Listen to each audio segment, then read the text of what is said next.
bismillahi irrahmani irrahim alhamdulilah rabbil alamin wassalaatu wassalaamu ala rasulillah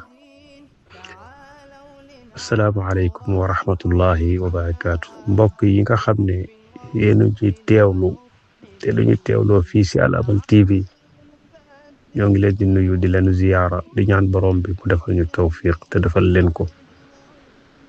suñu ñeenteelu pàcc ci cause yi nga xam ne dañuy waral ak teqalikoo ci diggante way dencante yi. ñeenteel bi mooy cause njabar. cause bii nag cause bu doy waar la ndax njabar dafa nekk mbir moo xam ne Afrique dañ koo gëm, suñum réew dañ koo gëm, dañuy xëy di ko def suba ak ngoon, muy góor ñi muy jigéen ñi, bala ñoo dugg ci sëy, bu ñu duggee ci sëy ba noppi ak sax après ñu génn ci sëy bi daanaka contre attaque la ñuy def. ngànnaay lañ ko jàppee. ñu bari ci askan wi jàpp nañu ne njabar day tax nga dugg ci sëy. boo duggee ci sëy ba noppi ñu bari jàpp nañ ne njabar dalay saxal ci sëy bi te loo bëgg sëy bi am ko. beneen bi ñu bari jàpp nañ ne boo génnee ci sëy bi tamit ak noo ci mën a génnee danga war a continuer di njabar, moo xam ngir duggaat ci wala ngir yàq dund kenn ci ñoom ñaar. loolu nag mbokki jullit yi ku jàpp ne mooy jural nit ki jàmm yaa ngi ci erreur. njabar du jur jàmm. njabar musiba dong lay indi ci ab société.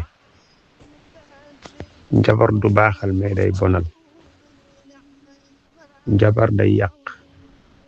njabar day teqale. waaye njabar day massacrer aw askan. lii nag moo gën a yaatu sax yeneen tomb yi nga xam ne moom lañ jiitaloon.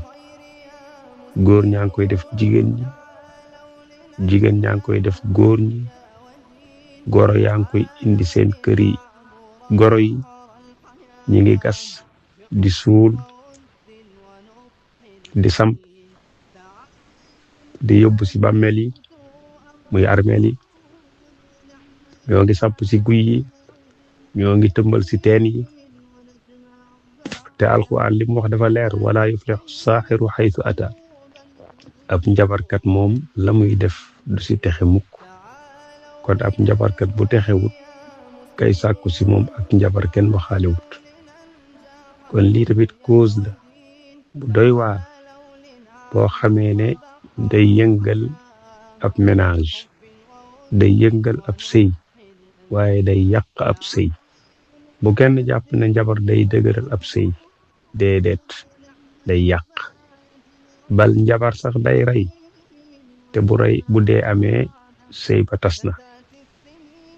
te bari na ab couple boo xam ne kenn ka day xëy suba rek faatu fekk njabar moo tax, ndax dañ ko yan lum àttanut. jigéen ñaa ngi jël ay njabar di ko def ci li ñuy naan di ko jox seen borom kër yi mu nekk tooke.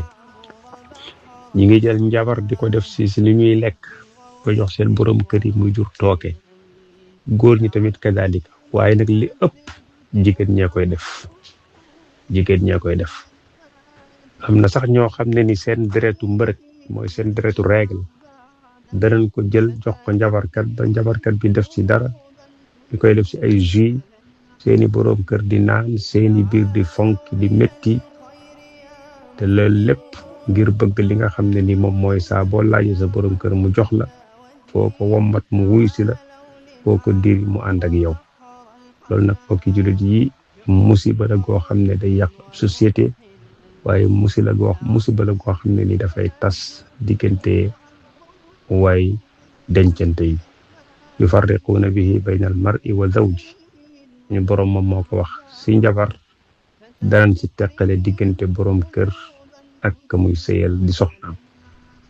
kon nañu bàyyi loolu nañu jàpp ci borom bi subhanahu wa ta'ala nañu góorgóorlu ci tawxiid waaye nañu xam ne lépp lu yàlla dogal loolu mooy am lu yàlla dogalut kenn mënu ko amal ñoo ngi santaat suñu borom di ko ñaan jéggal di ñaan borom bi subhanahu wa ta'ala mu defal ñu tawfiq te defal leen ko wassalaamu aleykum wa rahmatullahi wa barakatuh